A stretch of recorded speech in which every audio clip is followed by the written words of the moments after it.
Pertanyaan pertama yaitu berikan penjelasan pendapat pemakalah apa yang dapat kita petik dari pembahasan hadis tentang perintah sholat kepada anak.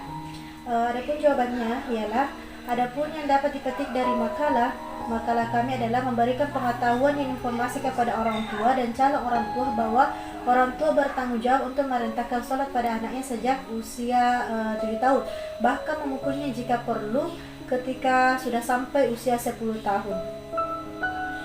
Apabila anak membangkang atau meninggalkan perintah sholat, orang tua yang menyadari bahwa anak adalah amanah dari Allah Subhanahu wa taala tentunya akan mendidik mereka dengan semaksimal mungkin serta berharap di kemudian hari akan menjadi anak yang soleh dan bermanfaat bagi umat Islam. Inilah yang diinginkan setiap orang tua ketika ia menunggu dan mengharapkan anaknya lahir di dunia ini. Gabungan pertanyaan kelompok 2, 4, dan 13, yaitu adakah metode khusus yang digunakan untuk memperingatkan anak yang membangkang perintah sholat?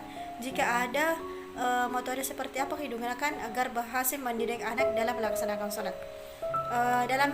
Dalam hal ini ada 5 langkah bagi ayah bunda selaku orang tua yang dapat diterapkan untuk keberhasilan dalam mendidik sholat pada anaknya, yaitu ayah bunda selaku orang tua harus memahami ilmu agama dengan baik tentang kewajiban dan tanggung jawab pada anak dalam Islam. Kedua, ayah bunda harus membekali ilmu pengetahuan agama dengan benar pada anak sehingga anak memahami betapa penting kedudukan sholat dalam agama Islam. Ketiga, ayah bunda selaku orang tua harus memberikan contoh yang baik dalam ketaatan ibadah sholat. Membiasakan anak untuk menjalankan sholat sejak dini sesuai dengan yang dianjurkan oleh Rasulullah SAW. Selanjutnya, tidak ada kata bosan dan capek bagi ayah bunda untuk selalu mengingatkan anaknya melaksanakan sholat setiap datang waktu sholat sampai tumbuh rasa tanggung jawab pada diri anak akan kewajiban sholat. Pertanyaan dari kelompok 3, bagaimana ketika anak itu dididik memang patuh tetapi di belakang kepatuhannya itu hilang? Jawabannya, dalam hal ini tergantung dari bagaimana pola asuh orang tua dalam mendidik anaknya. Diana Baumrin 1967 dalam Sastrong 2009 membagi pola asuh ke dalam 3 bentuk, yaitu pola asuh otoriter. Orang tua dengan tipe pola asuh ini biasanya cenderung membatasi dan menghukum mereka. Secara otoriter mendesak anak untuk mengikuti perintah dan menghormati mereka. Kedua, pola asuh demokrasi. Pola pengasuhan dengan gaya otoritatif bersifat positif dan mendorong anak-anak untuk mandiri. Namun orang tua tetap menempatkan batas-batas dan kendali atas tindakan mereka. Orang tua tipe ini juga memberikan kebebasan kepada anak untuk memilih dan melakukan suatu tindakan, serta pendekatan yang dilakukan orang tua ke anak juga bersifat hangat. Pola asuh pesimis. Orang tua dengan gaya pengasuhan ini tidak pernah berperan dalam kehidupan anak. Anak diberikan kebebasan melakukan apapun tanpa pengawasan dari orang tua. Orang tua cenderung tidak menegur atau memperingatkan sedikit bimbingan, sehingga seringkali pola ini disukai oleh anak-anak. Orang tua dengan pola asuh ini tidak mempertimbangkan perkembangan anak secara menyeluruh. Anak yang diasuh dengan pola ini cenderung melakukan pelanggaran-pelanggaran karena tidak mampu mengendalikan perilakunya, tidak dewasa, memilih harga diri rendah, dan terasingkan dari keluarga. Adapun pertanyaan selanjutnya, pada pertanyaan ini digabung karena saling berkaitan, yaitu pertanyaan dari kelompok 5, 8, dan 11. Adapun pertanyaannya, secara tekstual hadis ini menunjukkan perintah untuk memukul jika anak berumur 7 tahun tidak melakukan sholat. Sebagaimana kita ketahui bahwa memukul dalam pandangan psikolog tidak baik untuk mental anak. Jadi, memukul seperti apa yang dimaksud dan bagaimana jika dikaitkan dengan zaman sekarang? Selain itu, bukankah dengan memukul memberikan rasa takut yang justru akan menghantui dan akan terjadi pembatasan nalar berpikir anak, bahkan terjadinya pembunuhan karakter terhadap anak? Adapun jawaban dari kami, disyaratkan dalam masalah memukul anak yang tidak salah, yaitu pukulan yang tidak melukai. tidak membuat kulit luka, atau tidak membuat tulang atau gigi menjadi patah. Pukulan di bagian punggung atau pundak dan semacamnya. Hindari memukul wajah, karena diharamkan memukul wajah berdasarkan larangan Nabi SAW. Pukulan hendaknya tidak lebih dari 10 kali. Tujuannya semata untuk pendidikan dan jangan perlihatkan pemberian hukuman kecuali jika dibutuhkan. Untuk menjelaskan hal tersebut, karena banyaknya penentangan anak-anak atau banyak yang melalaikan sholat atau semacamnya. Dalam Children Act 2004, ada batasan-batasan yang diperjelas bagi orang tua jika ingin memukul anaknya, yaitu tidak boleh menimbulkan bekas atau luka, tidak memukul dengan keras, dan tidak menyebabkan masalah kesehatan mental dalam jangka waktu yang panjang. Orang tua tidak boleh memukul anaknya dengan sembarangan, apalagi jika menggunakan alat. Ujar Marjorie Gunue, seorang profesor psikolog di Calvin College, Grand Rapids, Michigan. Hal yang boleh dilakukan oleh orang tua adalah hanya melakukan tepukan ringan, sementara jika lebih dari itu sudah termasuk dalam kekerasan, dan merupakan cara mendidik anak yang salah. Cara mendidik dengan memberikan tepukan ringan, jika anak melakukan kesalahan sebaiknya juga diiringi dengan kata-kata positif, agar anak tahu apa kesalahannya. Jika tepukan ringan tersebut dilakukan dengan bijaksana dan penuh kasih sayang, maka anak akan lebih mengerti dan juga membantunya untuk berprestasi di sekolah, serta lebih optimis. Tapi, orang tua tidak boleh memukul anak di daerah wajah atau dengan menggunakan alat, karena bisa mengembangkan masalah-masalah perilaku atau mental seperti menjadi agresif. Baiklah, selanjutnya pertanyaan dari kelompok 6. Adapun pertanyaannya dari pemaparan pemateri terkait perintah sholat bagi anak usia 7 tahun, pemateri mengatakan bahwa apabila anak sudah bisa membedakan mana yang kiri dan yang kanan, mohon dijelaskan lebih detail lagi apa maksudnya. Jadi, maksud dari kalimat sudah mampu membedakan mana yang kiri dan kanan ialah dianggap sudah mampu membedakan antara hal yang bermanfaat dan hal yang berbahaya bagi dirinya, dan itu merupakan tanda mumayyiz bagi seorang anak. Istilah mumayyiz sendiri merujuk pada seseorang yang telah mampu melakukan banyak hal, baik tindakan untuk dirinya sendiri maupun kepada orang lain. Meski begitu, anak yang telah mencapai usia mumayyiz, tindakannya masih berada di bawah pengawasan orang tua atau orang dewasa.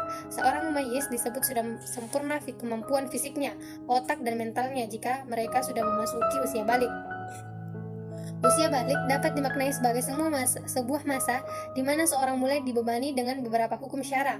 Rasulullah SAW bersabda, diangkatkan pena, tidak dibebani hukum atas 3 kelompok manusia, yaitu anak-anak hingga balik, orang tidur hingga bangun, dan orang gila hingga sembuh. Hadis riwayat Abu Daud.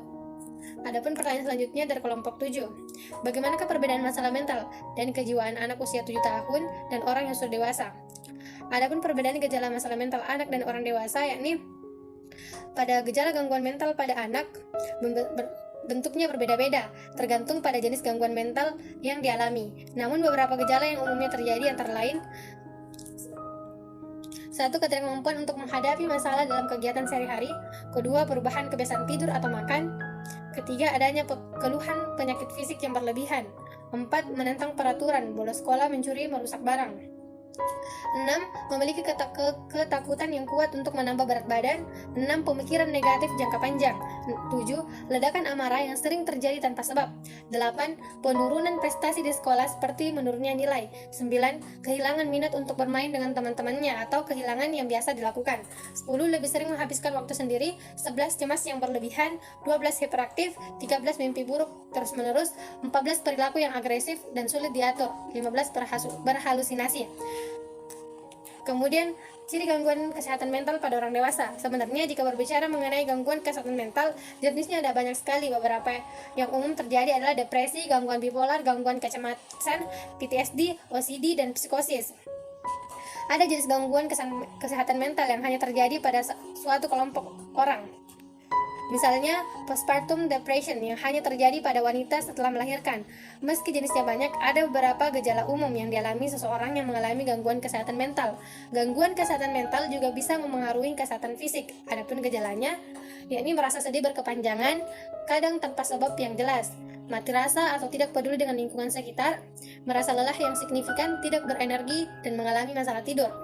Sering marah berlebihan dan sangat sensitif, merasa putus asa dan tak berdaya, sering merasa bingung, khawatir atau takut, memiliki pengalaman buruk yang tidak bisa dilupakan, mengalami delusi, paronia, atau halusinasi, merasa sulit untuk berkonsentrasi, merasa takut atau khawatir berlebihan, atau dihantui perasaan bersalah, perubahan suasana hati yang drastis, cenderung menarik diri dari lingkungan sosial, tidak mampu mengatasi stres atau masalah sehari-hari, memiliki pikiran untuk bunuh diri.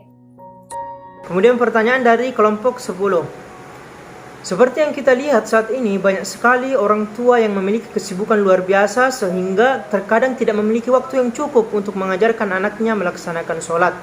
Nah, apakah ada cara lain yang bisa kita lakukan untuk mengenalkan anak usia 7 tahun tentang tata cara melaksanakan sholat selain mengajarkannya secara langsung? Jadi peranan orang tua sangatlah berpengaruh dalam mendidik anak. Karena orang tua merupakan orang yang pertama dan paling utama dalam pendidikan anak-anaknya. Orang tua harus membina dan membimbing anaknya. Peranan tersebut akan berjalan dengan baik jika diimbangi dengan pengetahuan anak tentang agama. Dalam mendidik anaknya, orang tua seharusnya menanamkan hal-hal yang baik seperti nilai-nilai agama, prinsip-prinsip yang dimulai dari sifat terpuji dalam dirinya terlebih dahulu sejak dini. Begitu besar dan pentingnya peranan orang tua dalam mendidik anaknya, terutama dalam hal ibadah kepada Allah Subhanahu wa taala. Namun tidak sedikit kita jumpai orang tua sekarang lebih sibuk mencari nafkah, kemudian mereka mengabaikan pendidikan agama atau pendidikan ibadah anak-anaknya. Jadi pada intinya, sesibuk apapun orang tua itu hendaknya atau seharusnya lah ia menyempatkan sedikit waktunya dalam mendidik atau mengajarkan anaknya beribadah kepada Allah Subhanahu wa taala. Namun jika memang orang tua tersebut tidak memiliki sedikit pun waktu untuk mendidik anaknya, terutama dalam hal ibadah, maka hendaknya lah ia memasukkan anaknya ke sekolah-sekolah agama atau pondok pesantren, atau dia mencarikan guru privat atau seorang ustadz bagi anaknya dalam hal pendidikan agamanya. Terima kasih. Kemudian pertanyaan dari kelompok 12, yaitu bagaimana dengan anak yang berkebutuhan khusus seperti anak autis? Apakah wajib juga diajarkan sholat di usia 7 tahun mengingat dengan kondisinya tersebut? Jadi jawabannya, salah satu syarat sah pelaksanaan ibadah dalam syariat kita adalah akil, yaitu bagi orang yang berakal. Maksudnya akal mereka itu berfungsi dengan baik, bisa membedakan waktu, mengenali orang tua dan saudaranya, atau bisa menangkap maksud apa yang disampaikan manusia dan menirukannya. Nah, jika hal ini masih berfungsi atas anak yang berkebutuhan khusus, maka mereka tetap diajarkan kewajiban-kewajiban syariat sejauh yang mereka bisa fahami. Jika mereka tidak bisa memahami atau merasakan kesulitan atau menangkap sebagian kecilnya, maka mereka hanya melakukan yang mereka fahami saja. Hal ini berdasarkan dengan keumuman ayat Wabillahi minasyaitonir rajim, fattaqullaha mastata'tum, yang artinya maka bertakwalah kamu kepada Allah menurut kesanggupanmu. Dalam hadis Nabi SAW juga bersabda, fa idza amartukum bi syai'in fa'tu minhu mastata'tum, yang artinya maka jika aku memerintahkan sesuatu kepada kalian, maka jalankanlah sesuai dengan kemampuan kalian.